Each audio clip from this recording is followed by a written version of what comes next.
Okay, so this is the word bearers I've been working on. What I've done with this fella is I've come back, so just a little while ago, this is what his red looked like. So if you can see the difference there, it's quite a bit darker. I've done a cleanup with base Mephiston red, which is basically coming in after I wash and cleaning it back up again, leaving the darkest parts in. And then I took Evil Sun's Scarlet and did my highlight with that. So that's what all this stuff in here is, just highlighting it.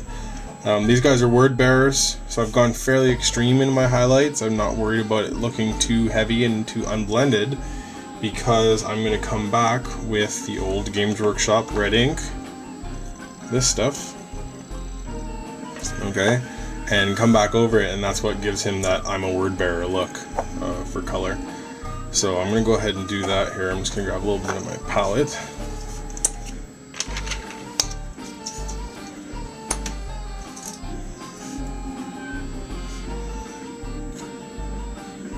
So they don't make this red ink anymore, but fortunately I've got about 3 pots of it. One that was my customers, well, is my customers, and then I think I've got another full one really that's my own. So again, fairly big, heavy highlights on this guy, because he can be, because I'm going to come over it with a red wash. But the old ink, and this is what happens when you wash it. So I'm not washing. I'm not like trying to get it, you know, all over everything. I don't want to touch my silver at all with this, because it'll tint it all red. So I'm trying just to touch the red parts with it. And this stuff is really strong. It really takes over what you've been painting and does its own thing with it. So make sure you're ready to use it when you do. If you get some, and you're playing word bearers, and you want to paint them like this.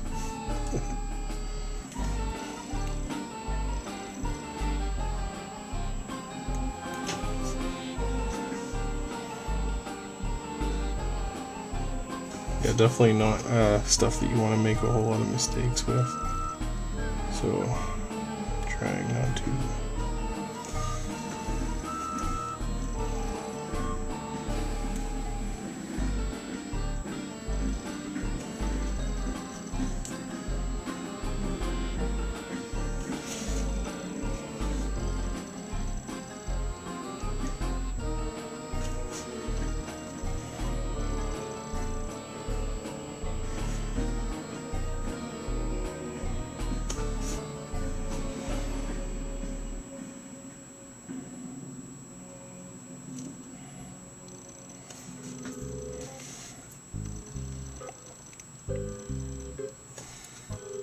The old wash has a little bit of a gloss value to it as well, so it gives a little bit of a shine to their armor once it dries.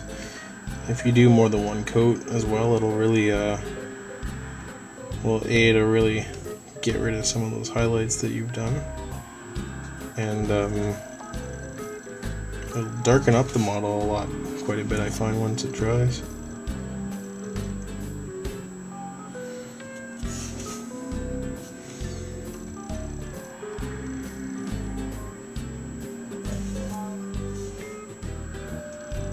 Now I do have the new Dark Angels, the new red wash that GW makes, the Bloodletter wash or whatever it's called. I just have yet to try it. So for this purposes, I'm using the old technique that I had done with my old word bearers, because that's the way my customer wants it. But maybe later I'll get adventurous and try the new stuff.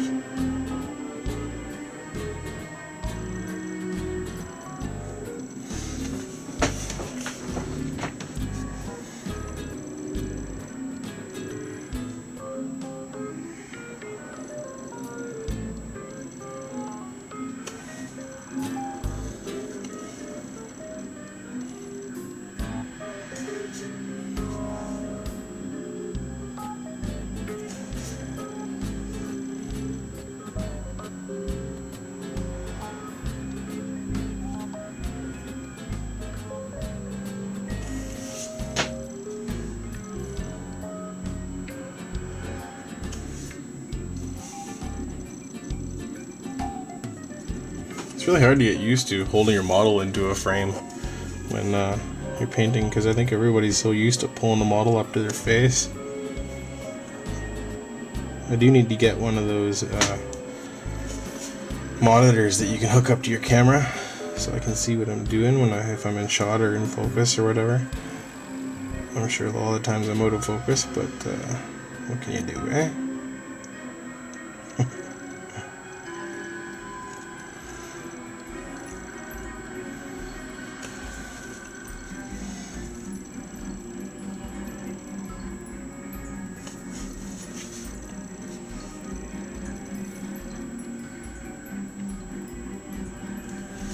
Okay, so that's what happens once you give this stuff a red wash.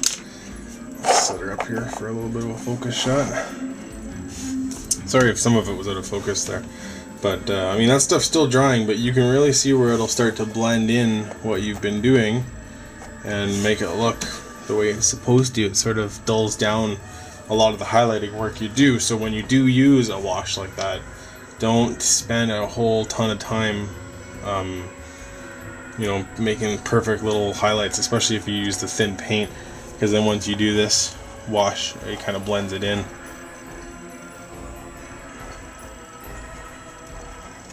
So there he is.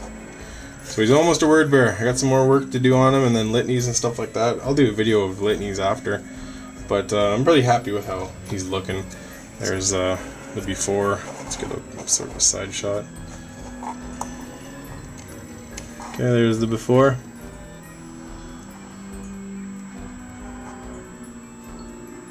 So that's where we're at. So again, that's just the cleanup phase where you come back in with your red. Here, I'll show one on this guy here real quick. So I'm taking basically what would be scab red, which I believe is Mephiston red or fairly close to it anyhow. And so this guy's been base coated and then washed. And you're just taking that color and coming back in and touching up what you've already done, with leaving the recessed part still dark. Okay, nice thin coats, do two if you have to, but that's a touch up.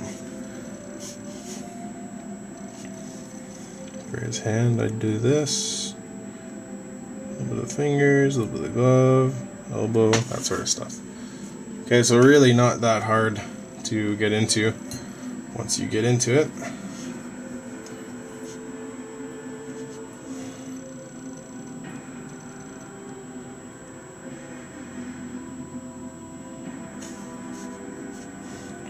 Shoulder, hand, elbow, and I'm not trying to dig right in there and get deep because there should be no highlight in that area. And then if I want, I could, this is now the brighter color, so coming back into the Evil Sun's red sort of color, and this is the one that you'd be highlighting and only really getting your bright spots out. Shoulder pads is one of those ones I still sort of struggle with. I don't know where exactly I want the light to be, so I usually fudge it. I know Games Workshop highlights around the edges all the time. If you were doing a real blend, you know, you'd actually blend where the light is going. But a lot of the times, this guy's gonna get a decal over him anyway.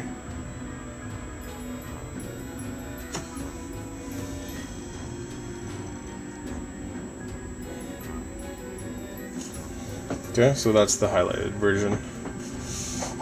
Probably a little bit brighter than I did that guy, but his shoulder pads weren't empty. Okay, and then once that was dry, I come back with the ink and it dulls it out again. So that is more or less like a 3, maybe 4 step highlight that looks pretty good on the battlefield. Thanks for watching, hope it helped. Take care.